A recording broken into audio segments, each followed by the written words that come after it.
பரிசுத்த நாமம் மகிமைப்படுவதாக. இன்றைக்கு நம்ம மலை பிரசங்கத்தான் கேட்க போகிறோம்.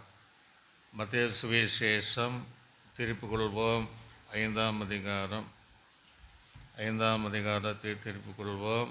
38ஆம் வசனம் முதல் 41ஆவது வசனம் வரை முதல் வசனத்தை வாசிங்க. பிறகு நம்ம பார்ப்போம். கண்ணுக்கு கண், பல்லுக்கு பல்லு என்று உரைக்கப்பட்டதை கேள்விப்பட்டிருக்கிறீர்களே, நான் உங்களுக்கு சொல்லுகிறேன், தீமையோடு எதிர்த்து நிற்க வேண்டாம். இந்த வார்த்தையோடு கர்த்தர் பேசுவதற்காக நம்ம எப்படி கண்களை மூடி சோத்திரம் பண்ணுவோம். சோத்திரம் சோத்திரம் சோத்திரம் சோத்திரம். நல்ல ஆண்டவரே, இந்த நாளிலும் மலை பிரசங்கத்தின் மூலமாக அநேக ஆவிக்குரிய சத்தியங்களை கேட்பதற்கும் இன்னும் கேட்கப்படுவதற்கும் தேவன் உதவி செய்கிறேன். கேட்பது மாத்திரமல்ல, அதன்படி நடக்க நீர் உதவி செய்வதற்காக நாங்கள் ஜெபிக்கிறோம். இயேசுவின் நாமத்தில் ஜெபிக்கிறோம் நல்ல பிதாவே, ஆமென். அல்லேலூயா சொல்லுங்களே, அல்லேலூயா. பிரசங்கத்து தலைப்பு எத்தனையோ தலைப்பு கொடுக்கல. ஆகிலும் தீமையோடு எதிர்த்து நீ போராட வேண்டாம் என்கிற அந்த மலை பிரசங்கத்துடைய தலைப்பு நிமித்தம் நம்ம செய்தி கேட்க போகிறோம். பழைய ஏற்பாட்டினுடைய பிரமாணங்கள் மோசையினால் கொடுக்கப்பட்ட பிரமாணம். அந்த பிரமாணம் அடிமைத்தனத்துடைய பிரமாணம், சுயாதீனம் கிடைக்காத ஒரு பிரமாணம்.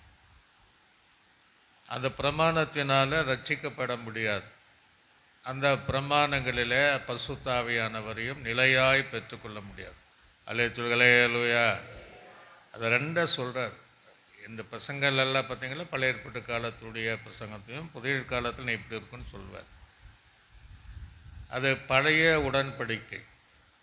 இப்போ இயேசு தருவது கிருபையின் பிரமாணம். அல்லேலூயா. அது புதிய உடன்படிக்கை. அது மரணத்தை உண்டாக்குறது, ஜீவனை உண்டாக்குற ஒரு உடன்படிக்கை. அது மோசையினால் கொடுக்கப்பட்டது, தேவனால் கொடுக்கப்பட்டது. ஆக இந்த பிரமாணத்தை சுயாதீனம் உள்ள பிரமாணம். அல்லேலூயா. நமக்கு விடுதலை தரக்கூடிய, சுதந்திரத்தை தரக்கூடிய. பழைய ஏற்பாடுகள் அப்படி முடியாது. அதே போல் நம்ம புதிய ஏற்பாட்டு பிரமாணம் இயேசு மூலமாக தான் நமக்கு ரட்சிப்பு. உடன்படிக்கையின் மூலமாக பழைய நியாயப்பிரமாணம் ரட்சிப்பு கிடையாது. புதிய காலத்துடைய இயேசு கிறிஸ்துடைய அந்த புதிய பிரமாணத்தின்படி தான் பரிசுத்தானுடைய அபிஷேகம். அல்லேலூயா. இப்படி இந்த ரெண்டு காரியத்தை ஆண்டு வேலைக்கு சொல்கிறார். ஆகவே நீ தீமையோடு என்ன செய்யக்கூடாது, எதிர்த்து எதை சொல்கிறாரு, எதுக்கு சொல்கிறாருன்னா, உனக்கு யாராவது தீமை செய்தால்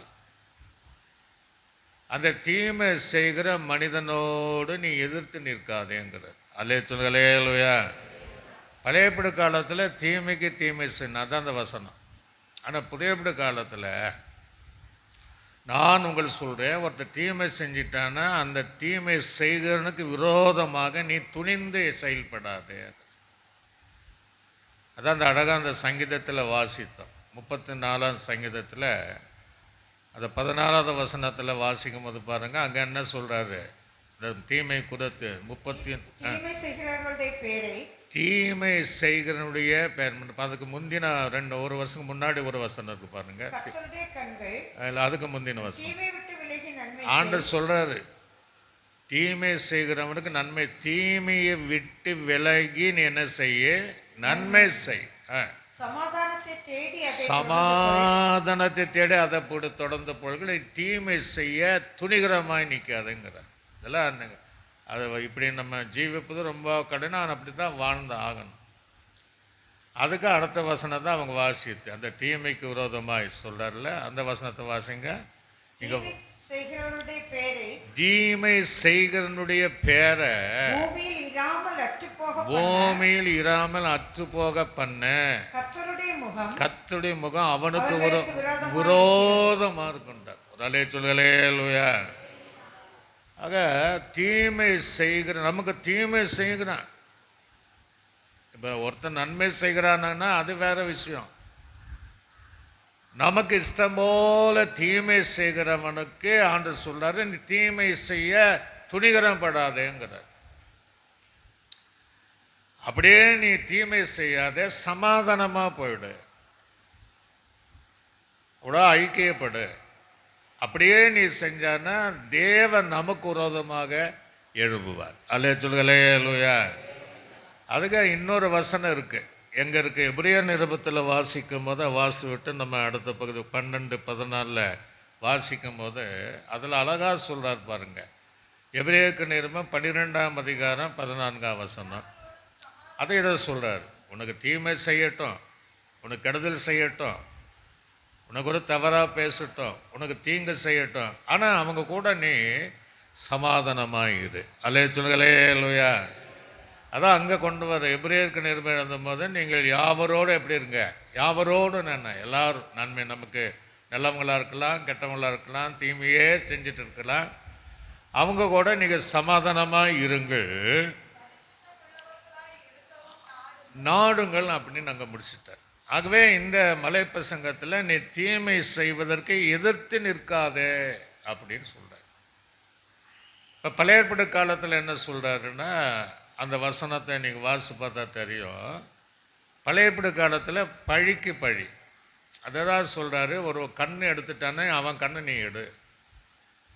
ஒருத்தன் அடித்து ஒரு பல்ல விழுந்துட்டான்னா நீ அடித்து ஒரு பல்ல எடுத்துரு. கைக்கு கை, காலுக்கு கால், ஜீவனுக்கு ஜீவனு, எதை அவன் செஞ்சானோ அது திருப்பி நீ செய். அதுதான் நியாயப்பிரமாணம். அல்லே சொல்களே லூயா. ஆனால் புதிய படல அப்படி செய்யாதேங்கிறார். அப்படி செய்யாத. அந்த தீமை சில நண்பங்களா இப்படி பண்ணிட்டாங்களே நம்ம ஒரு அப்படி இல்லை, அந்த தீமை செய்ய நீ துணிகரம் படாதே அப்படிங்கிற. இப்போ நீங்கள் பழைய ஏற்பாடு காலத்தில் சில வசனங்களை நம்ம வாசித்தா தான் நமக்கு புரியும். லேவியராகும் புத்தகத்தில் நீங்கள் முதல் வாசித்து பாருங்கள். 24ஆம் அதிகாரம் 19ஆம் வசனம் 20ஆம் வசனத்தை வாசிங்க. லேவியராகும் புத்தகம் 26ஆம் அதிகாரம் 19ஆம் வசனத்தை 20ஆம் வசனத்தை வாசித்து பாருங்கள். அந்த நாயப்பரம சொல்கிறதா இங்கே மலைப்பசம் சொல்கிறார். வாசிங்க. ஒருவன் ஒரு பிறனை ஊனப்படுத்தினால் அவன் செய்தபடியே செய்யப்படும் போயிருங்க. அப்போ ஒருவன் நம்மளை ஊனப்படுத்திட்டான்னா நம்மளும் ஊனப்படுத்தணுமா? ஊனன் அப்படிங்கிறது என்ன? ஏதோ ஒரு அவயங்களை ஒன்றும் இல்லைன்னா ஊனனாக இருக்கிறான். அப்படி யாராகிலும் நம்மை உங்களையே ஊனப்படுத்தினா நீ ஊனப்படுத்த வேண்டும். அதுதான் நியாயப்பிரமாணம். உங்களை நல்லா திட்டுறாங்கன்னா நீங்கள் திருப்பி திட்டணும்னு அர்த்தம். உங்களை 10 அடி அடிக்கிறாங்கன்னா நீங்கள் 10 அடி என்ன செய்யணும்? அடிக்கணும். உங்களை பரிகாசம் பண்ணால் நீங்களும் என்ன செய்யணும்? பரிகாசம் பண்ணணும். உங்களை கல்லை தூக்கி எறிஞ்சானா நீங்களும் என்ன செய்யணும்? கல்லை தூக்கி எறியணும். இப்படி தான் அந்த பிரமாணங்கள் அங்கே சொல்லப்படுவதை நாம் பார்க்க முடியுது. வாசிங்க 24:19-20. நொறுக்க, ஒருத்தன் நொறுக்கத்தக்க அடிப்பான் சொல்லுவாங்களே, அவனை போய் நொறுக்கிட்டாங்க அப்படின்னா அதே மாதிரி நம்ம நொறுக்கணுமா? அது சொல்கிறார். அது இன்னொன்று என்ன சொல்கிறாரு? கண்ணுக்கு கண், பல்லுக்கு பல். அவன் ஒரு மனிதனை ஊனப்படுத்தினதை போல அவனும் ஊனப்படுத்த கடவன் என்று சொல்கிறார். அல்லே சொல்களே லூயா. பழையப்பட்ட பிரமாணம். இப்போ அதை வேண்டாங்கிறார். ஒருத்தன் கண்ணை நம்ம ஏதாவது பண்ணிட்டான்னா அவன் கண்ணை நம்ம காயப்படுத்தணும். ஒரு கண்ணே அவன் பிடுங்கிட்டான்னா அவன் கண்ணை நம்ம பிடுங்கணும். 2 கண்ணை பிடுங்கினா 2 கண்ணையும் பிடுங்கணும். பல்லையே அடித்து எல்லாம் தகர்ந்து போனால் நம்ம அடித்து அவன் பல்ல தகர்க்கணும். அல்லே சொல்களே லூயா. நம்ம ஊனப்படுத்தினா அவனையும் நம்ம ஊனப்படுத்தணுன்னா இப்போ இந்த காலத்தில் எழுச்சி பாருங்கள். இந்த காலத்தில் எழுச்சி பார்த்தீங்கன்னா எப்படி இருக்கும்? இப்போமே கண் ஹாஸ்பிட்டல் நிறைய சுற்றி இருக்குது. இந்த மாதிரி ஒரு சூழ்நிலை வந்தான்னா கண் ஹாஸ்பிட்டல் வந்து அடிக்க ஒன்றா வச்சுருப்பான். அல்லே சொல்களே லூயா. ஏன்னா காயத்தை காயப்பண்ணால் மருத்துவமனைக்கு தான் போகணும். பல் விழுந்துன்னா முந்த காலத்தில் பல் விழுந்தா போச்சு. இப்போல்லாம் நிறைய அப்போ இப்போ செட்டையாக போனால் மாற்றுவாங்க. ஹாஸ்பிட்டல் தான் பேர் விதவிதமான பேர் பட்டு லைனாக இருக்கும் ஹாஸ்பிட்டலில். ஓனில் பண்ணிட்டான்னா இன்னும் அதுக்கு வேறு ஹாஸ்பிட்டல் ஸ்பெஷலிஸ்ட் அப்படி போடுவாங்க. நியாயப்பிரமாணத்தின் காலங்கள் அப்படி சொல்கிறார். நியாயப்பிரமாணத்தில் இன்னும் ஆண்டு சொல்லும்போது உபாகமம் 19ஆம் அதிகாரம் 21வது வசனத்தை வாசிங்க. உபாகமம் 19:21. இறங்க வேண்டாம். இறக்க குணத்தை காட்டாதேங்கிறார். இறக்க குணமே காட்டாது. அவன் செய்த நீ இறங்க கண் இறங்க வேண்டாம். ஜீவனுக்கு ஜீவன், கண்ணுக்கு கண்ணு, பல்லுக்கு பல்லு, கைக்கு கை வேண்டும் சொல்லிட்டார். காலை வெட்டினா நம்ம காலை வெட்டணுமே. சபையில் ஒரு ஆள் இருக்காது. இருக்குமா? நான் உங்களை வெட்ட, நீங்கள் என்ன வெட்ட, காலே இருக்காது. அப்போ இந்த பிரமாணத்தை அப்படியே மாத்துறாரு. அல்லேலூயா. அந்த பகுதியில் இன்னொரு வசனம் இருக்கு. ஒரு கர்ப்பஸ்திரீ, இந்த கர்ப்பஸ்திரியை யாராவது 2 பேர் சண்டை போடும்போது இவ போய் தடுக்குவான். சண்டை வேண்டாங்க அப்படின்னு தடுக்கும்போது ஆக யாதனுடைய கை அந்த கர்ப்பஸ்திரீனுடைய வயிற்றில் பற்றி அந்த கர்ப்பை இழந்து போனால் அவள் புருஷனுக்கு அவன் அது காரணமாக இருந்து தண்டம் கொடுக்கணும். இல்லை அவ இறந்து போனால் ஜீவனுக்கு ஜீவன்ட்டார். அல்லேலூயா. உடனே கொண்டுங்கிறார். பழைய காலம் ஜனங்க எப்படி வாழ்றாங்கன்னு தெரியல. அப்போ அதில் நமக்கு ஒரு கேள்வி, ஏன் ஆண்டவர் இப்படி ஒரு பிரமாணத்தை கொண்டு வந்தார் அப்படின்னா, இப்படி சொன்னாலாகிலும் குற்றங்கள் செய்யாமல் இருப்பாங்க அப்படிங்கிறது தான் வச்சார். இப்படி இப்போ ஒரு சட்டம் இருந்துச்சுன்னா நம்ம பயப்படுவோம் இல்லையா? அப்படி இவங்களுக்கு குற்றம் செய்யாமல் பாவம் செய்யாமல் எனக்கு இவங்க பயந்து இருப்பார்கள் என்று தான் அந்த பிரமாணத்தை கொடுத்தார். அதே சொல்லுயா, கையில் வச்சு சொல்லுங்கப்பா, லேலுயா. ஆனால் ஜனங்களுக்குள்ள அந்த பயம் கிடையாது. அந்த பயம் இல்லை, அன்றைக்கும் இல்லை, இன்றைக்கும் இல்லை. இன்றைக்கு தெய்வ பயம் இருக்கிறதா? சபைக்குள்ளே நம்ம தெய்வ பயமாக இருக்கிறோமா? ஆண்டுடைய வார்த்தைக்கு தெய்வமாக இருக்கிறதா?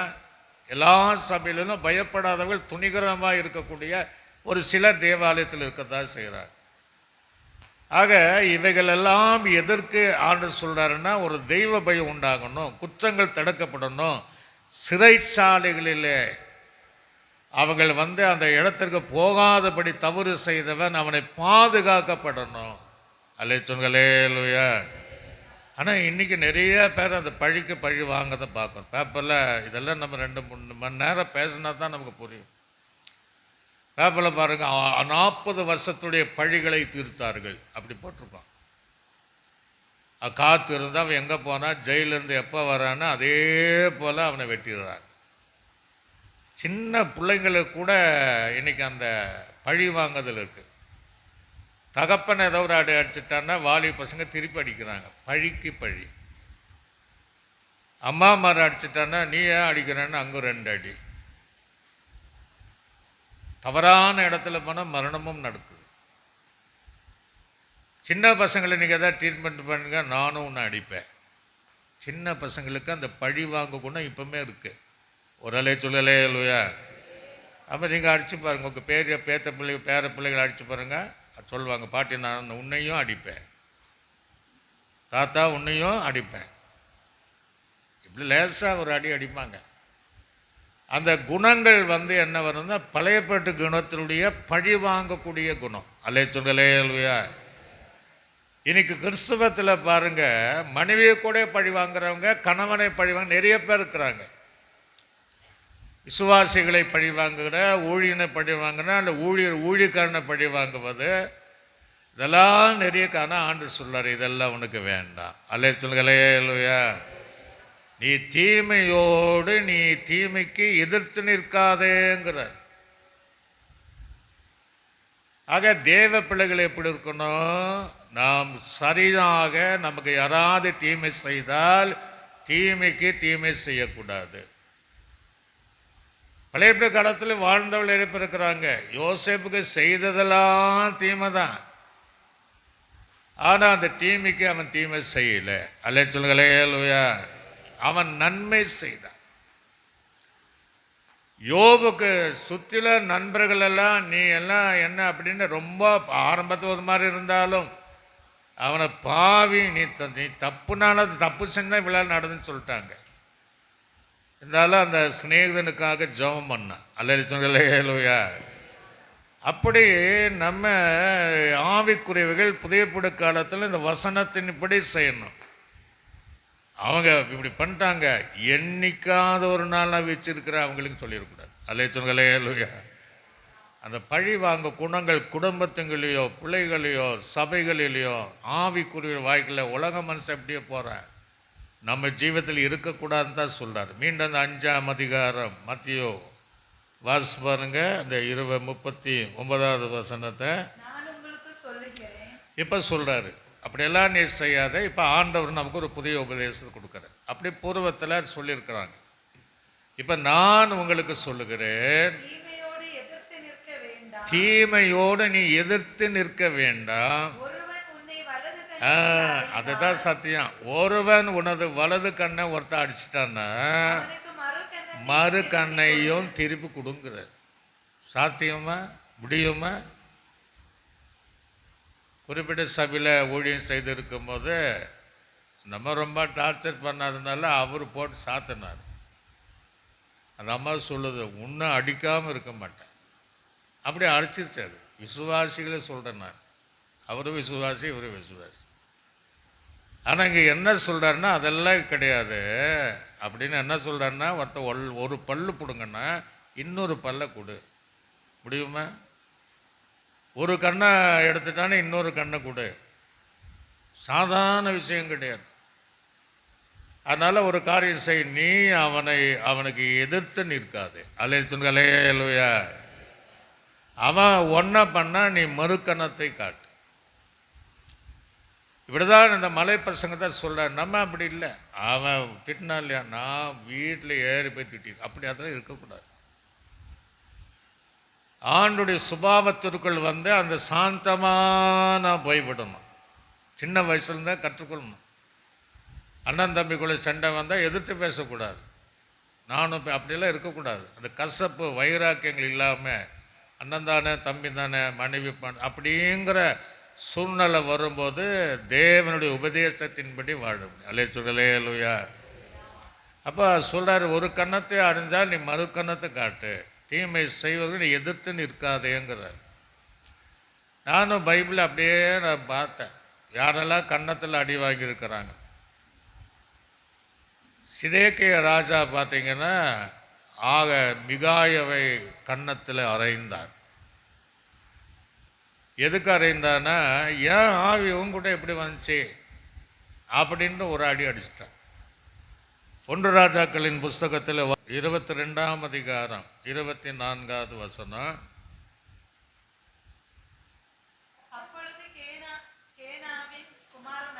அப்பொழுது கேனானின் குமாரனாகிய யார்கிட்ட வர, மிகாயு கிட்ட வந்து கன்னத்தில் அறைந்து, கர்த்தருடைய ஆவி என்னை விட்டு சொல்றேன், எனக்குள்ள இருந்த ஆவி என்னை விட்டு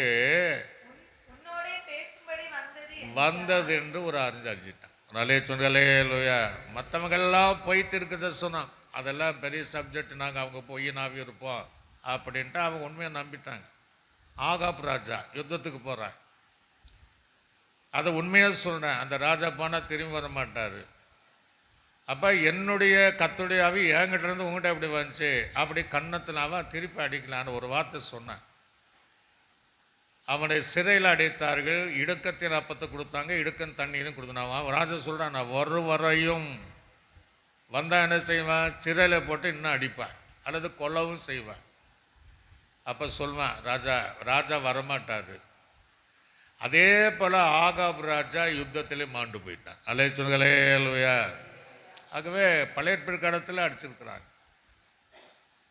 நான் இதுவரையும் யோபு புஸ்தகத்தை எத்தனையோ தடவை நான் வாசித்தேன். யோபுவையும் அடிச்சிருக்கிறாங்க. எனக்கு அந்த வசனத்தை பார்க்கும்போது இதுவரை நம்ம கண்ணில் படலையே. நீங்கள் அந்த வசனத்தை வாசிச்சிருக்கீங்களா? அப்போ எனக்கு பார்க்கும்போது யோபுவையும் அந்த உத்தமனையும் பொல்லாப்புக்கு விலகிற தேவனுக்கு பயந்து ஜீவிக்கிற அந்த அந்த தேவதாசனையும் அவங்க வாழ்ந்த காலத்திலே அவனும் கன்னத்தில் அடிச்சிருக்கிறான். யோபுவின் புஸ்தகம் 16ஆம் அதிகாரம் 10ஆம் வசனத்தை வாசிங்க. எனக்கு விரோதமாக உங்கள் வாயை விரிவா என்ன பேசுறதுல பேசுனாங்கன்னு அர்த்தம். எனக்கு விரோதமாக அப்படிதான் நல்லதாக பேசியிருப்பாங்க. திறந்தார்கள், அடித்தார்கள்ங்கிறான். நிந்தையினாலே ஏன் கன்னத்தை அடிச்சாங்க? அவன் எந்த சூழ்நிலை இருக்கிறான்? அப்போ யோபு சொல்றான், ஏன் கன்னத்தை அடிச்சுட்டாங்க? யோபு அதை திருப்பி அடிக்கவே இல்லை. அல்லேலூயா. பழைய காலத்தில் புதியப்பட்ட உபதேசத்தில் மடி வாழ்ந்தவள் இருக்கத்தான் செய்றாங்க. இன்னைக்கு மனைவியின் கன்னத்தை எத்தனை பேர் அடிக்கிறீங்க? அல்லது மனைவி புருஷனுடைய கண்ணை எத்தனை பேர் அடிக்கிறீங்க? இதெல்லாம் ஒரு தவறான காரியம். அல்லேலூயா. ரட்சிக்கப்படுவதற்கு முன்பாக நம்ம செஞ்சிருக்கலாம். ரட்சிக்கப்படுவதற்கு முன்பாக நம்ம செஞ்சிருக்கலாம். ரட்சிக்கப்பட்ட பின்பாக இந்த சுபாவம் நமக்குள்ள இருக்கக்கூடாது. அல்லேலூயா. அதெல்லாம் ஒழிஞ்சிடணும். ஆகவே கூடும் அந்த இந்த இந்த காரியத்தை நம்ம செய்யவே கூடாது. நிறைய பேர் இப்போ இல்லை, ஒரு வருஷத்தோடு ஒரு முறை கன்வர்சன் கூட நடக்கும். அப்போ ஒரு பாஸ்டர் ஏன் மனைவிக்கிட்ட சொல்லுவாங்க, பாஸ்டர் ஒரே அடி அடிப்பார், முடியெல்லாம் பிடுங்கி ரத்தம் வர மாதிரி அடிப்பார். அப்படியும் இருக்கிறாங்க, சுவாசியில் இருக்கிறாங்க. ஆனால் ஆண்டு சொல்கிறாரு, ஒரு கன்னத்தை அந்த மறு கன்னத்தை காட்டு. அல்லேலூயா. பசங்க தவறு செய்யாமல் இருந்தால் நம்ம சில கண்டிஷன் செய்கிறோம். நீதிமொழிகளில் பெரும்பு எடுக்கணுங்கிற இருக்குது, அது வேறு விஷயம். ஆகவே ஆண்டு சொல்றாரு, நீ மறு கன்னத்தை காட்டு. அல்லேலூயா. புதிய பிட காலத்தில் யார் கன்னத்தில் யார் அறிந்தார்னா, இயேசுவை கன்னத்தையும் அறிஞ்சிட்டாங்க. எல்லாம் நம்ம யோசிக்கணும். இயேசு நினச்சானா அத்தனை ரோமர் போர்ச்சவர்கள் அவனுக்கு எல்லாருமே ஒரே விமர்சனம் அழிஞ்சிருப்பார். ஆனால் அவர் அடி வாங்கி சும்மா இருக்கிறார். அல்லேலூயா. அவர் இருந்துட்டு தான் அந்த உபதேசம் நமக்கு சொல்றார். ஆக தீமையோடு நீங்கள் எதிர்க்க நிற்க வேண்டாம். பல்லுக்கு பல்லு, கண்ணுக்கு கண்ணு, ஜீவனுக்கு ஜீவன், காலு காலு, கைக்கு கை, அந்த மாதிரி நீங்கள் இருக்க வேண்டாம். அந்த தீமையோடு நீங்கள் எதிர்த்து நிற்க வேண்டாம். ஒருவன் ஒரு கன்னத்தில் எடுத்து மறு கன்னத்தை காண்பி, அந்த அப்படின்னு அந்த பிரமாணத்தை கொண்டு வர்றார். அல்லேலூயா. வாசிப்பாருங்க, மார்க் சுவிசேஷம் 14ஆம் அதிகாரம் 65வது வசனத்தை வாசிங்க. மார்க் அப்போது சிலர் என்னென்ன பண்ணாங்க? அவர் துப்புனாரா? இல்லை. துப்பவும், நம்ம யாராவது ரோட்டில் போய் காரி துப்புனா நம்மளும் நம்ம அந்த எச்சா வராது, இருந்தாலும் இன்னும் காரி துப்பிட்டு தான் வரும். ஆனால் இங்கே அவங்க காரிய துப்புனால அந்த மௌனமாக தான் இருக்கிறாரு. குத்துறாங்க தலையில், அப்பமும் மௌனமாக இருக்கிறாரு. ஞான திருஷ்டியினாலே நீ சொல்லப்பா, ஞான திருஷ்டி உனக்கு தான் தேவனாச்சே, சொல்லு, குத்துனவங்க யாரும் சொல்லு, அப்படியே சொல்லு பார்ப்போம். அப்படியெல்லாம் பரிகாசம் பண்ணாங்க. கன்னத்தில் அறைந்தார். போதும், ஒரு அலை சொல்லலையா. அதுங்க ஆண்டவரை படைத்த மனிதன் தேவனே அடிக்கிறான். வேலைக்காரர்கள் அத்தனை பேரும் இயேசுடைய கன்னத்தில் அறைந்தார்கள். இயேசு பழி வாங்கணுன்னு ஒரே செகண்ட் அழிஞ்சிருப்பாங்க. சும்மா ஊதனா போதும். ஆனால் அவர் காட்டி கொடுக்க அமைதியாக இருக்கிறார். அல்லேலூயா. கன்னத்தில் அறைந்தார்களாம். அறைந்தவனுடைய பாவத்தை மன்னிப்பதற்காக, அவன் ரட்சிப்புக்காக அமைதியாக இருந்து கல்வரி ரத்தம் சிந்தினார். ஆக நம்ம ஜீவிதத்தில் ஏதாவது அண்ணன் தம்பியோ சகோதரிக்குள்ளே ஏதாவது பேசினா நாம் அந்த அந்த எதிர்மறையான காரியம் செஞ்சிட்டான்னா தேவனுடைய பிள்ளை என்று நம்ம சொல்ல முடியாது. அல்லே சொல்களே லூயா. ஆக அதில் எதிர்த்து நிற்க வேண்டாம் அப்படின்னு சொல்கிறார். ஆக தீமையோடு எதிர்க்க வேண்டாம். அடுத்தது என்ன சொல்கிறாரு அப்படின்னா, நீங்கள் 5ஆம் அதிகாரம் 40ஆம் வசனத்தை 41ஆவது வசனத்தை நம்மோடு வழக்காடுறான்னா, வழக்காடி அல்லது சண்டை போட்டு வழக்காடி நம்முடைய வஸ்திரத்தை அவன் எடுத்துக்கொள்ள வேண்டும் என்று இருக்கிறவனை உன் அங்கேயும் விட்டு விடு. 41 மட்டும் வாசிங்க. ஒருவன் ஒரு மைல் தூரம் வா அப்படின்ட்டு பலவந்தம் பண்ணினால் அவனோடு 2 மைல் தூரம் நீ போ அப்படின்னு சொல்ற. இப்போ மலை பிரசங்கம் என்பது சாதாரண காரியம் கிடையாது. அப்படி என்ன சொல்றாருன்னா, எதிர்பார்ப்பதை விட அதிகமாய் செய், அதுக்கு தான் அர்த்தம். அல்லே சொல்லலையா. ஒரு எதிர்பார்க்கிறாங்க இவங்க கிட்ட, நம்ம சில எதிர்பார்ப்பு அல்லது சிலர்கிட்ட எதிர்பார்க்கிறோம் இல்லையா, அந்த எதிர்பார்ப்பை விட நீ அதிகமாய் செய்யின்னு அர்த்தம். ஒருவன் உன்னை சண்டை பண்ணி வழக்காடி உன் வஸ்திரத்தை எடுத்தால் அப்படின்னு சொல்றார். ஆக அதிகமாக செய்யணும்னு அர்த்தம், உன் அங்கேயும் விட்டு விடு. அல்லே சொல்லுயா. அவன் எதிர்பார்ப்பது ஒரு வஸ்திரம்தான். ஆனால் நீ என்ன செய்ய, அதிகமாக உன்னுடைய அங்கேயே விட்டு விடுங்கிற. இது ஆவிக்குரிய செய்தியில் ஒரு நாள் நம்ம எடுக்கணும். ஆண்டா அப்படி சொல்றாரு. அப்ப விட்டு கொடுக்கிற அந்த மனப்பான்மையை சொல்றாரு. நம்மிடத்துல எதிர்பார்க்கிறவளுக்கும் அதிகமாக செய்யணும்னு விரும்புறாரு. அல்லே சொல்களே லோயா. அதிகமாக நம்ம அவங்களுக்கு நன்மை செய்யணுங்கிற விரும்புறார். ஒருவன் 1 மைல் தூரம் நடக்க சொன்னால் அவன் 2 மைல் தூரம் நடக்கணும். இல்லை நான் 2 மைல் உங்கள்கிட்ட வரேன் அப்படிங்கிறத சொல்லணுங்கிறது சொல்றார். அல்லே சொல்களே லூயா. அப்படிதான் அங்கே சொல்றார். ரோமருடைய நாட்களில் எப்படின்னா அந்த அனுபவம் வச்சிருப்பாங்க. இப்போ சில நேரங்களில் யாராகில வந்து அது மட்டும் வரீங்களா அப்படின்னு கேட்டால் நம்ம என்ன செய்யணும், இல்லை உங்கள் வீட்டு மட்டும் நாங்கள் வரோம். ஒரு அல்லே சொல்களே லூயா. அதுதான் 1 மைல் என்பது 2 மைல் தூரம். சில இடங்களில் சொல்லுவாங்க, ஒரு குடம் தண்ணி எடுத்துறீங்களா அப்படின்னா, இல்லை நாங்கள் 2 குடம் தண்ணி எடுத்தோம், 4 குடம் எடுக்கலாம். நாங்கள் சாரு சபையில் தெரியும், பக்கத்துலலாம் இந்துக்கள் தான், பிறகுனண்டாக இருப்பாங்க. ஆனால் மனைவி என்ன செய்வான்னா, அவங்க நடக்க முடியாததாக இருந்தால் அந்த குடத்தை தூக்கி தண்ணி எடுத்து கொடுப்பாங்க. அல்ல இன்றைக்கு அந்த வீட்டில் போனாலும் என்னை ஏற்றி கொள்வாங்க. ஒரு அலைய சொல்லலே அலையா. இன்றைக்கே அம்மாட்டு பேசுவாங்க. ஆக நம்ம என்ன, ஒரு முறை ஒரு பையன் வாலி பையன் விழுந்துட்டான். என்ன ரொம்ப பரிகாசம் பண்ணாங்க. அந்த ஏரியா ஃபுல்லாக நாங்கள் விசிட்டிங் பண்ணால் ரொம்ப பரிகாசம், 6 மணிக்கு மேலே போகாதீங்க. அப்போ நம்ம தீமைக்கு தீமை செய்யக்கூடாது. இந்த வாலிபனை விழுந்த உடனே நாங்கள் தூக்கிட்டு போனோம். 1 மைல் தூரம் தூக்கிட்டு போனோம். ரத்தம் விட்டுருந்தானே மரணம் உண்டாகும். அந்த கொள்வேலைங்கிறதெல்லாம் அந்த 6 இந்துக்கள் எங்களை அப்படியே வித்தியாசமாக பார்க்குறாங்க.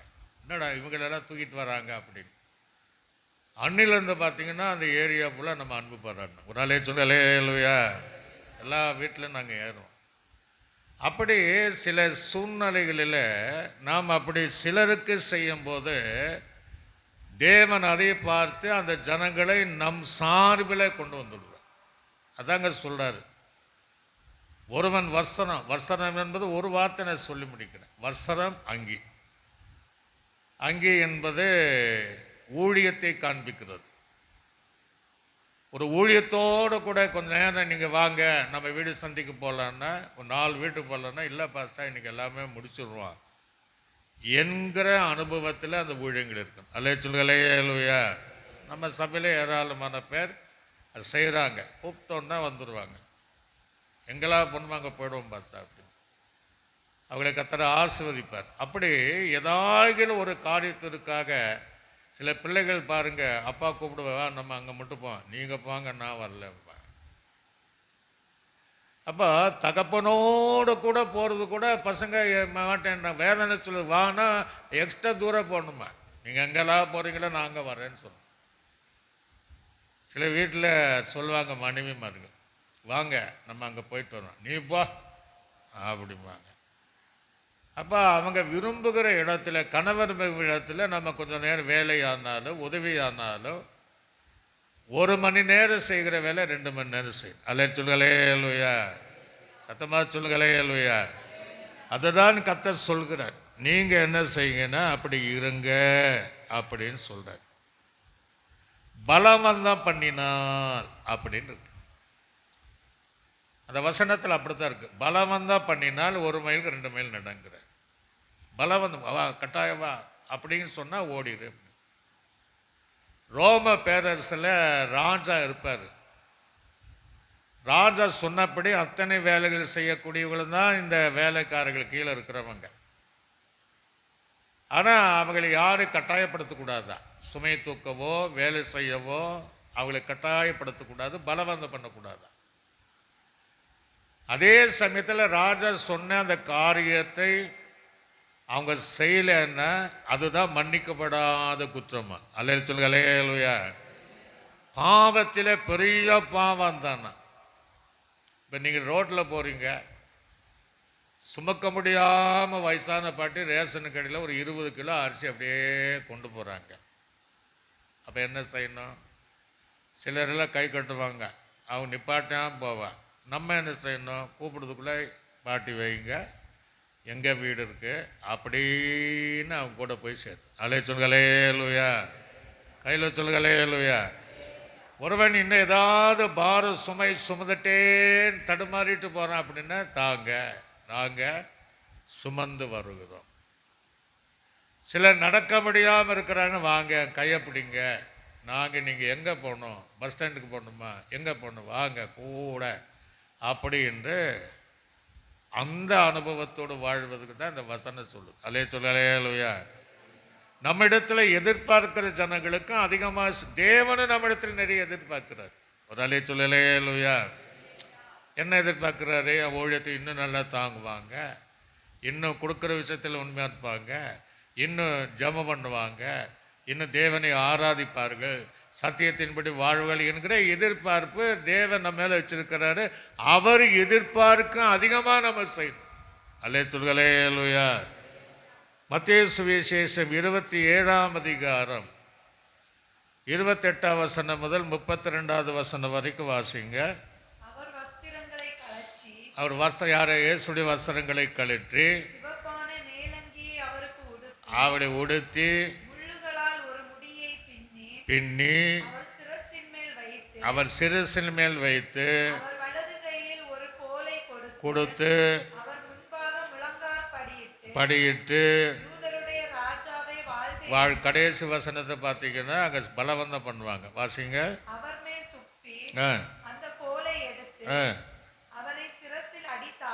அடித்தார்கள்.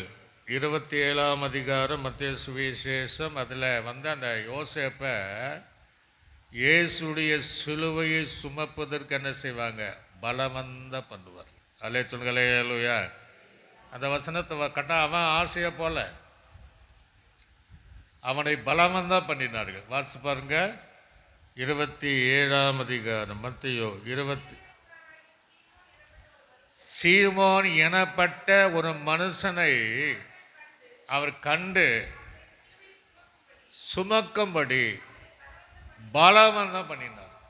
உடலே சொல்லுங்களே லூயா. அவர் சுமந்தார். அப்போ அங்கே என்ன சொல்ல? ஒருவன் பலவந்தம் பண்ணினால் 1 மைல் நடனா 2 மைல் நீ கூட போ. ஒருவன் வஸ்திரத்திற்காக பணம் பண்ணினான், அவன் அங்கேயே விட்டு விடு. அல்லே சொல்லுங்களே லூயா. அப்படின்னு ஆண்டவர் சொல்றார். அதே வசனத்தை நீங்க மார்க் சுவிசேஷம் அதில் வாசி பாருங்க. 15ஆம் அதிகாரம் 21வது வசனத்தை வாசிங்க. ஊரானும் தகப்பனுமாகிய சீமோன் எனப்பட்ட ஒருவன்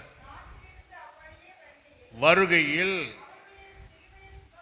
சுமக்கும்படி பலவந்தம் பண்ணி, அந்த வழியாக வரேன் அவனை பலவந்தம் பண்ணினாங்கன்னா அவன் அதன்படி செய்தான். அல்லே சொல்லுங்களேலுயா. இல்லை நீங்கள் கட்டாயம் வரணுங்க அப்படின்னு யாராவது நம்ம பலவந்தம் பண்ணினார், இல்லை நான் கூட வரேன் என்று சொல்ல. அதுதான் இந்த மலைப்பிரசங்க சொல்றார். நம்மிடத்தில் எதிர்பார்ப்புகள் அதிகமாக அவளுக்கு நாம் செய்ய வேண்டும். அவர்கள் நம்மை குறித்து சொல்ல, நான் இவ்வளவுதான் சொன்ன அவங்க அவ்வளவு செய்தார்கள் என்று சொல்லத்தக்க நம்மிடத்தில் தேவனை எதிர்பார்க்கிற மனிதர்களை எதிர்பார்க்கிறது விட அதிகமாக செய்யணும் அப்படின்னு கர்த்தர் விரும்புகிறார். இன்னும் நீங்கள் அடுத்தது நீங்கள் பார்த்தீங்கன்னா, அதை நான் மத்தேயு சுவிசேஷம் 42ஆம் அதிகாரத்தை 5:42 வாசிங்க. இன்னும் சொல்லாரு பாருங்க. அதுதான் 3 காரியம். உன்னிடத்தில் கேட்கிறவனுக்கு என்ன செய்ய கொடு, உன்னிடத்தில் கடன் வாங்குகிற விரும்புகிறவனுக்கு முகம் கோணாது. எவ்வளோ அழகா சொல்றார். மலை பிரசங்கம் என்பது இன்னைக்கு கடன் கொடுத்தா திரும்பி வராதுன்னு நிறைய பேர் கொடுக்காம இருக்கிறாங்க. துன்மார்க்கன் கடன் வாங்கி செலுத்தாமல் போகிறான், அப்படி இருக்க வசனம். அப்போ இதில் என்ன அர்த்தம்னா, அன்புடைய தாராள மனதுடன் இருக்கணும். அல்லே சொல்லுங்களேலுயா. அன்பு கூட தாராள மனசு இருக்கணும்னு ஆண்டவர் விரும்புகிறார். அதுக்கு தான் சொல்கிறார். சிலர் சொல்லுவாங்க, அவங்களுக்கு என்ன தாராள மனசுங்க அப்படிம்பாங்க. அந்த சகோதரனுக்கு எவ்வளோ தாராள குணங்க அப்படின்னு சொல்லுவாங்க. கொடுக்குற விஷயமானாலும் உதவி செய்கிற விஷயமானாலும் அல்லது தன்னிடத்தில் கேட்கிற அவளுக்கு முகம் கோணாமல் செய்கிற காரியம் நிறைய பேரை நம்ம பார்க்கணும். அல்லே சொல்லுங்களேலுயா. அப்போ அதை சொல்கிறார். எனக்கு ஒரு சபை தெரியும், அந்த சபையில் நான் இருந்திருக்கிறேன், பேர் சொல்ல விரும்பலை. விசுவாசிகள் ரொம்ப கஷ்டம்னா அங்கிட்ட தான் போவாங்க, எங்கிட்ட சொல்லிட்டு போவாங்க. சொல்லும்போது அங்கே கேட்குறது ஒரு 5,000 10,000 20,000 கேட்டால் அவர் சொல்கிற காரியம் என்ன, அவ்வளோ போதுமா, இன்னும் வேணுமா? ஒரு நாளே சொல்லலேலுயா. அப்போ அவ்வளோ போதுமா? அந்த முகம் கோணாமல் செய்கிற ஜனங்க இன்றைக்கி இருக்கத்தான் செய்கிறான். ஆக நம்மிடத்தில் எதை கேட்டாலும் அதை கேட்கிறவனுக்கு இருந்தால் அதை முகம் கோணாமல் கொடுக்க வேண்டும். அல்லே சொல்லுங்களேலுயா. குடும்பம்னா கஷ்ட நஷ்டம் வரத்தான் செய்யும். குடும்பத்துக்குள்ளே சிலர்கிட்ட இருக்கும், சிலர்கிட்ட இருக்காது. அப்போ கேட்பாங்க. அப்போ அவங்க கேட்கும்போது இல்லைன்னு சொல்லக்கூடாது. அப்போ என்ன செய்யணும், இருக்கு நான் தாரேன் அப்படின்ட்டு அந்த முகம் கோணாமல் கொடுக்கணும். அல்லே சொல்லுங்களேலுயா. நான் 4-5 வருஷத்துக்கு முன்னாடி வீடு ரிப்பேர் பண்ணேன். ஒரு நெருக்கமான சூழ்நிலை, ஒரு 3 லட்சம் அவசரமான காரியம். ஆனால் எங்கேயோ கிடைக்கல. வீட்டில் போய் ஜெபம் பண்ணேன். விடியற் காலத்தில் ஜெபம் பண்ணும்போது ஒரு நபரை, எனக்கு அவர் இந்து தான், ஆனால் என்னை ரொம்ப நேசிப்பார். அது வரைக்கும் நான் கேட்கவில்லை. அப்போ அன்றைக்கு நானும் மனைவி சொன்னேன், இங்கே அவர் அப்படி இல்லை போய் கேட்பா அப்படின்னு. வீட்டில் போடணுன்னா வா ரவி வா அப்படின்னார். ஆனால் எந்திரிச்சு நிற்பார். ஆனால் அவருக்கு அப்படி இருந்தோன்னா இப்படி சூழ்நிலை இருக்கு, சில மாதங்கள் தந்துடலாம், எவ்வளோ வேணும்னு கேட்டார். ஆனால் அவர் 3 லட்சம் கொடுன்னேன். அப்போ என் மனைவி சொன்னார், என் கூட இது வரைக்கும் ரவி கேட்கல, இன்னும் எவ்வளோ வேணாலும் கேளுன்னார். ஒரு அலைய சொல்லலேலுயா, கையில் சொல்லலேலுயா. அவங்க அது செய்கிறாங்க. முகம் கோணாமல் உள்ளே போனார், கட்டை எடுத்து கொடுத்துட்டார். எந்த எவிடன்ஸ் இல்லை. ஆனால் அவர் சொல்கிறதுக்கு முன்னாடி நான் கொடுத்துட்டேன். ஒரு அலைய சொல்லலேலுயா. அப்படி தான் இருக்கணும். என்ன ரவி அவசரம் என்ன அப்படின்னு, இல்லை அப்படின்ட்டு. ஆகவே புறஜாதிகள் கூட கேட்டால் கூட முகம் கோணாமல் கஷ்டப்படுகள் கேட்கும் போது முகம் கோணாமல் கொடுக்குற பழக்கத்தை நம்ம பார்க்க முடியும். இன்னும் அதிகமாக போதுமா, கல்யாண செல்விக்கு இது போதுமா, 10வது இன்னும் கூட கொஞ்சம் வச்சுக்க, ஒரு அலைய சொல்லலையா, நீ பிறகு நீ தருவேன் அப்படின்னு சொல்லக்கூடிய அநேகரை நம்ம பார்க்க முடியும். அதுதான் இந்த வேதம் சொல்லுகிறது. உன்னிடத்தில் வருகிறவனுக்கு ஏதாவது கேட்டால் நீ முகம் கோணாமல் கர்த்தருக்கு கொடு. வாசிங்க பாப்பா சீக்கிரம். அந்த வசனத்தை மீண்டும் வாசிங்க. 42வது வசனம். அந்த பக்கத்தை அப்படியே திறந்து வச்சிருக்கணும். கேட்கிறவனுக்கு கொடு, கடன் வாங்குற விரும்புகிறவனுக்கு முகம் கோணாத. உன்னை சொல்றார், எவ்வளவு அழகா சொல்றார். உன்னுடைய அடுத்தவனை பிறனை சிநேகித்து உன் சத்துருவை பகைப்பாயாக என்று கேள்விப்பட்டிருக்கிறீர்களே அப்படிங்கிற. அல்லே சொல்லலையா? சத்துருவை பகைக்கலாம், பிறனை அடுத்தவனை நம்ம நேசிக்கணும், தாராள குணத்தோடு செய்யணும் அப்படிங்கிறத மலை பிரசங்கத்துடைய உபதேசமா இருக்கு. சில வசனங்களை நாம் வாசித்து நாம் முடிக்க போகிறோம். 1 தீமோத்தேயு 5ஆம் அதிகாரம் 8ஆம் வசனத்தை வாசிங்க. 1 தீமோத்தேயு 5ஆம் அதிகாரம் 8ஆம் வசனம் குடும்ப காரியத்தை சொல்றார். ஒருவன் தன் சொந்த ஜனங்களையும் விசேஷமாக விசாரியாமல் போனால் அவன் விசுவாசத்தை மறுதலித்தவனோ அவ்விசுவாசிகளிலும் கெட்டவனா இருப்பான். ஒரு குடும்பம் என்ன விசாரிக்கணும், என்ன தேவை, அது குடும்பத்திற்கு என்ன தேவை, எது இல்லை சொல்லு, நான் வாங்கிட்டு வரேன் என்று சொல்லக்கூடியவர்களா இருக்கணும். அல்லே சொல்களே லூயா, சத்தமாக சொல்களே லூயா. அப்ப அவங்க கேட்கிற காரியத்தை முகம் கோணாமல் செய்யணும். நிறைய பேர் அங்கே நம்ம தவறு செய்கிறோம். சில குடும்பத்தை பார்த்தீங்கன்னா ஒன்று தீர்ந்த உடனே ஒன்றை வாங்கிட்டு வந்துடுவாங்க. எனக்கு ஒரு பெரியப்பா பையன் இருக்கிறார், அப்படியே அடிக்க வச்சிருப்பார். சர்க்கரை கொஞ்சம் 1/4 டப்பான்னா ஒரு 5 கிலோ கொட்டிடுவார். அரிசி அப்படி குறையுதுன்னா 3 கொட்டி. இப்படி பார்த்து பார்த்து அவங்க கேட்கறதுக்கு முன்னாடியே செய்கிற குடும்பஸ்தர்கள் நிறைய பேர் இருக்கிறாங்க. அல்லே சொல்லுங்களையா? அப்படியே எங்கள் வாழ்க்கையில் அப்படி இருக்கணுமா? அந்த குடும்பத்தை நடத்த தெரியாதவன் சபை எப்படி நடத்துவான்னா எங்களுக்கு சொல்கிறேன். ஆகவே குடும்பம்னு அந்த கஷ்ட நஷ்டம் புரிந்து தேவை என்ன அவங்க கேட்பதானாலும் அல்லது இதுதான் குறை இருக்குது என்பதை அறிந்து அந்த குடும்பத்தை நன்றாக விசாரித்து செய்கிறவனே விசுவாசி. இல்லைன்னா அவிசுவாசியிலும் ரொம்ப மோசமாக இருப்பான்றார். அல்லே சொல்லுங்களையா? ஏன்னா கொடுக்க மனம் இல்லை, அது வாங்கி கொடுக்க மனம் இல்லாதனால, இருந்தும் இல்லாதது வேற, செய்யக்கூடிய திராணி இருந்தும் செய்யக்கூடிய சூழ்நிலை இருந்து செய்யாமல் போனால் சொல்றார். இன்னொரு வசனத்தை கூட நம்ம வாசிப்போம். லூக்காஸ் விஷயத்தில் ஆண்டோட விஷயத்தில் சொல்றார். 6ஆம் அதிகாரம் 38ஆம் வசனத்தில் என்ன சொல்றாரு? கொடுங்கள் கொடுக்கப்படுங்கிற. இப்போ அவரு கேட்குறாரு, முகம் கோணாமல் கொடுக்கணும். அல்லே சொல்லுகளே லூயா, சத்தமாக சொல்லுகளே லூயா. இப்போ ஆண்டு சொல்ல கொடுங்கிறார், அவரு கேட்குறாரு. அப்போ அவர் கேட்குற சூழ்நிலையில் முகம் கோணாமல் உற்சாக மனதோடு கட்டாயமாக வெசனமாகி அல்ல தாராள மனதோடு கொடுக்கணுங்கிறார். அல்லே சொல்லுகளே லூயா. சில விஷயங்கள் சில தவறு நடக்கும் போது வாழ்க்கையில் பெரிய நஷ்டங்கள் உண்டாக்குறது, அதை நம்ம சிந்திக்கிறது இல்லை. வீணான பல லட்சங்கள் செல்வது. ஏன்னா தேவனுக்கு கொடுக்கிற விஷயத்தில் நம்ம ரொம்ப யோசிக்கிறதுனால, கை வராதனால. ஆண்டு சொல்லாரு, நான் கொடு, நான் அதை திருப்பி கொடுப்பேன். அல்லே சொல்லுங்களே லூயா. அது எப்படி கொடுப்பாரு? அமுக்கி குலுக்கி சரிந்து மடியில் தந்துடுவேன். நான் 1000 மடங்கு கொடுத்துருவேன். அவர் வாங்கிட்டு கடன்கார கொடுக்காத மாதிரி தேவன் அல்ல. அப்போ அவர் சொல்ல கொடுங்கள், அப்பொழுது உங்களுக்கு கொடுக்கும். அல்லே சொல்லுங்களே லூயா. கொடுத்தவர்கள் நிறைய பேர் இருக்கிறாங்க, இன்னைக்கு வாழ்ந்துட்டு இருக்கிறாங்க. தேவனுடைய கைகளை கொடுப்பதற்கு குறுகி போனவர்கள் நிறைய பேர் இருக்கிறாங்க. அதுதான் வாழ்க்கையில் நிறைய பிரச்சனை, நிறைய போராட்டம்.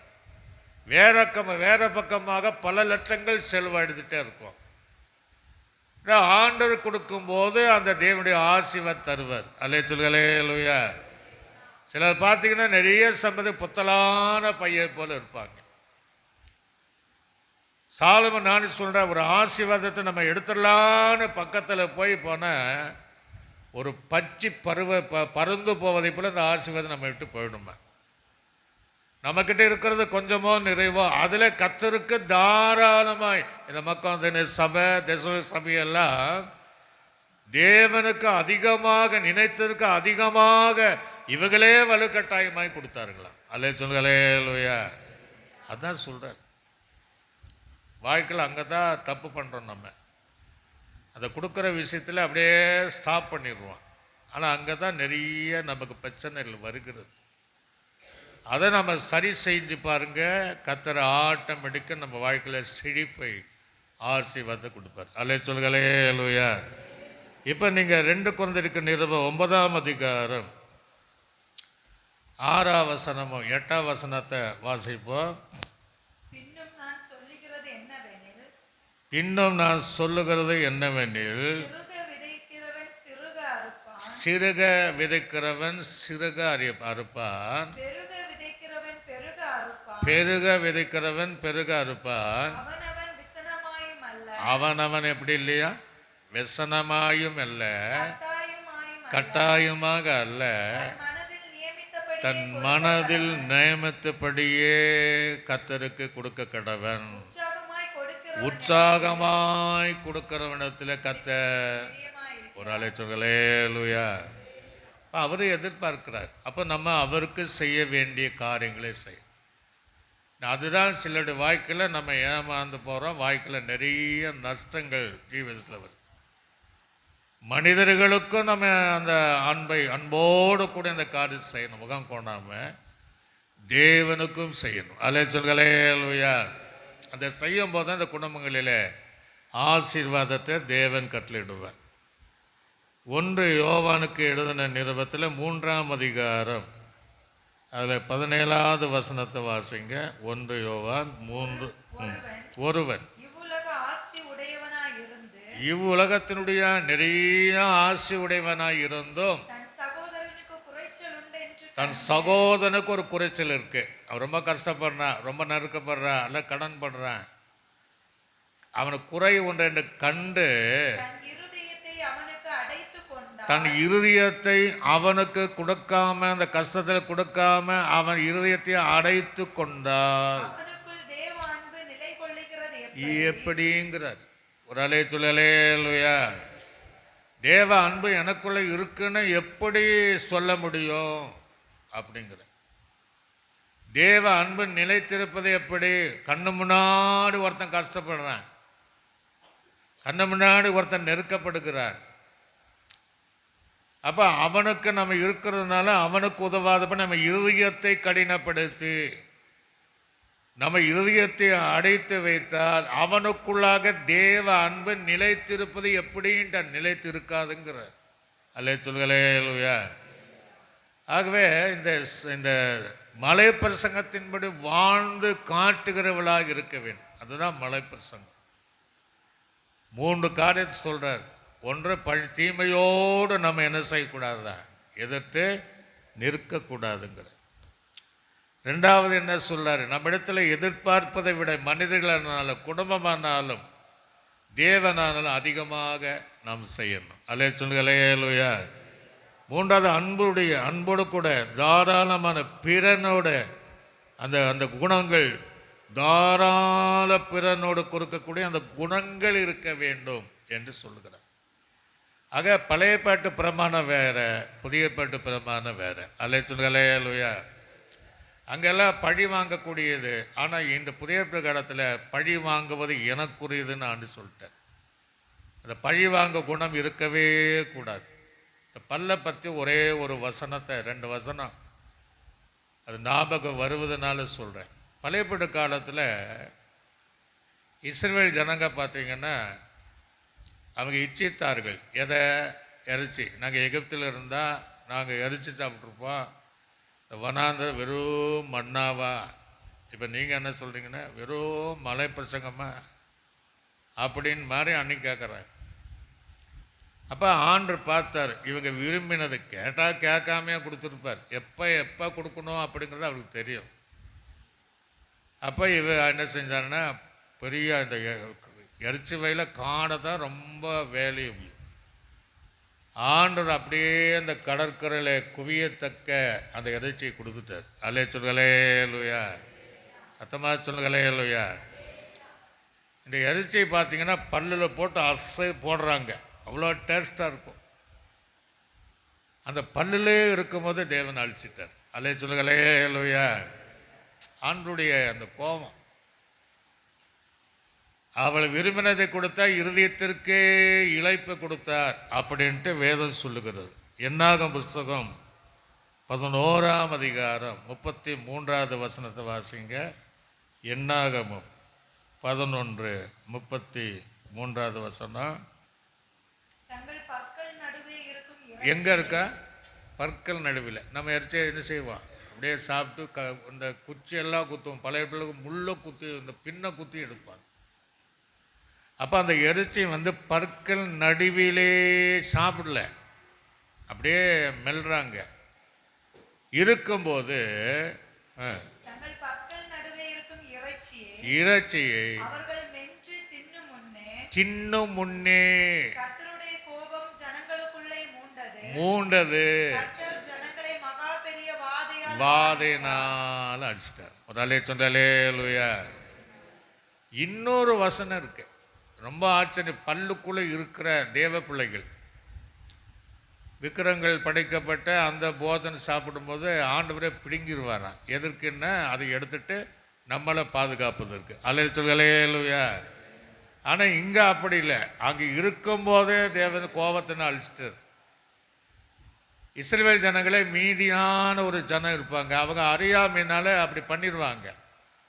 சகரியாவின் புஸ்தகத்தில் வாசி பாருங்க, 9ஆம் அதிகாரம் 7ஆம் வசனம். சகரியாவின் புஸ்தகம் 9ஆம் அதிகாரம் 7ஆம் வசனத்தை வாசிங்க. சகரியா மல்லிகை சகரியாவின் புஸ்தகம். நெல்ல கவனிங்க. எது? அவன் படைத்த அந்த விக்கிரத்தினுடைய அந்த பலியினுடைய ரத்தத்தை மீதியா இருக்கிற இஸ்ரவேல் ஜனங்களுடைய வாயில் இருந்தும், ஏன்னா ரத்தத்தை புசிக்கக்கூடாது, பைபிள் இருக்கு. பல்லுகளின் நடுவிருந்தும் நீக்கி போடுவேன். இது யார் சொல்ற? போடுவேன். அவனோ நம்முடைய தேவனுக்கென்று மீதியாக வைக்கப்பட்டு, யூத மீதியாக வைக்கப்பட்ட தேவனுக்கு வைக்கப்பட்ட பிரபுவை போல இருப்பான். போதும், அப்படி இருப்பான்னு சொல்ற. அப்ப தேவ பிள்ளைகள் சில நேரங்களில் அறியாமையினால அவன் கட்டாயப்படுத்தும் போது அவனுடைய வாயிலிருந்து ரத்தத்தை ஆண்டவர் எடுத்துட்டு அவருடைய பற்கள் நடுவில் இருக்கிற அந்த அருவருப்பான போதனத்தை அவரே எடுத்துடுறார். ஒரு அலே சொல்லுகளே லூயா. எதற்கு எடுக்கிறாரு? நம்ம பரிசுத்தமாக வாழணும், நம்ம நல்லா இருக்கணுங்கிறதுக்காக அப்படியும் செய்கிற தேவனாக இருக்கிறார். ஆகவே இந்த மலை பிரசங்கத்தின்படி இந்த 3 அனுபவங்களிலே வாழ்வதற்கு நம்ம அர்ப்பணிக்கணும். அந்த வசனத்தை முழுமையாக நாம் வாசித்து நாம் முடிக்க போகிறோம். 5ஆம் அதிகாரம் 39ஆம் வசனம் முதல் 42வது வசனம் வரை வாசிங்க. நான் உங்களுக்கு சொல்லுகிறேன், தீமையோடு நீ எதிர்த்து நிற்க வேண்டாம். ஒருவன் உனது வலது கன்னத்தை அறைந்தால் அவர் மறு கன்னத்தை திருப்பி கொடு. உன்னோடு வழக்காடி உன் வஸ்திரத்தை எடுத்துக்கொள்ள வேண்டும் என்று விரும்புகிறவனுக்கு அங்கேயும் விட்டுவிடு. ஒருவன் ஒரு மைல் தூரம் பலவந்தம் பண்ணினார், அவனோடு 2 மைல் தூரம் போ. இங்க 3வது, உன்னிடத்தில் கேட்கிறவனுக்கு கொடு. உன்னிடத்தில் கடன் வாங்குகிற விரும்புகிறவனுக்கு முகம் கோணாதே.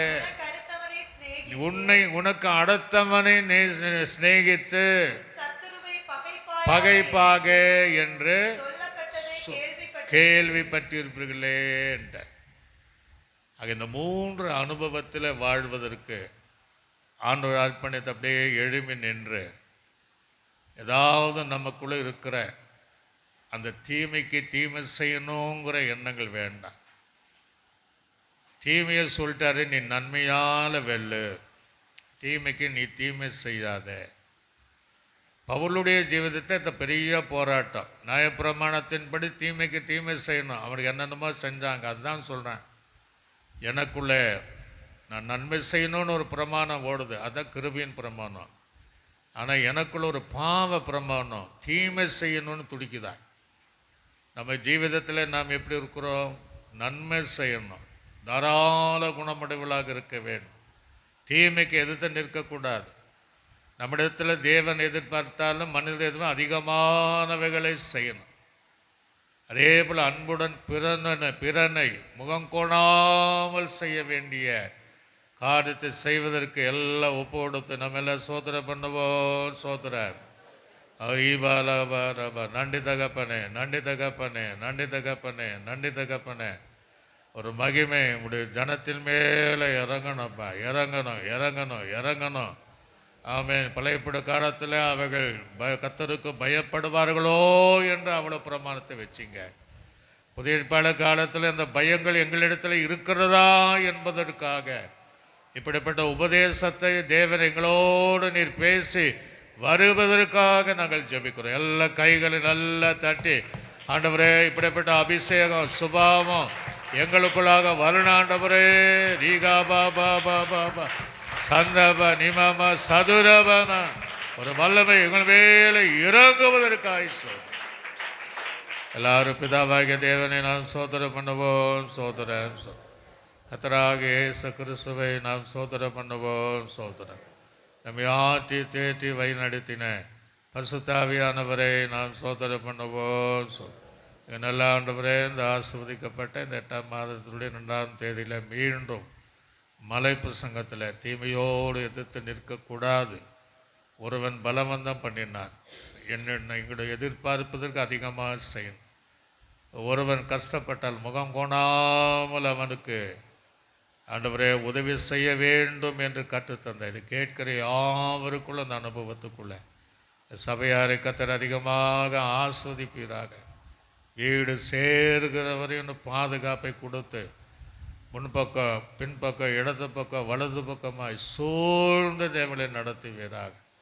துதிகன மகிமை எடுத்துக்கொள்ளுக இயேசுவின் நாமத்தில் ஜெபிக்கும் நல்ல பிதாவே. ஆமென். நாத்துமாவே கர்த்தரை என் முழு உள்ளமே பசுத்த நாமத்தை, என் ஆத்துமாவே கர்த்தர் செய்த சகல பகல் மறவாதே. ஆமென். கர்த்தராகிய இயேசுவின் கிருபையும் பிதாவாகிய தேவனுடைய ஆனந்தமும் பரிசுத்தாவினுடைய அன்னிய ஐக்கியம் சந்தோஷ சமாதானம் நம்ம அனைவரோடும் சகல பரிசுத்தங்களோடும் ஆண்டவராகிய இயேசு கிறிஸ்து வருகை பரிந்த சதா காலை என்று நம்மோடு கூட இருப்பதாக. ஆமென். அல்லேலூயா, அல்லேலூயா, அல்லேலூயா. கர்த்தர் உங்களை யாவரையும் ஆசீர்வதிப்பார்.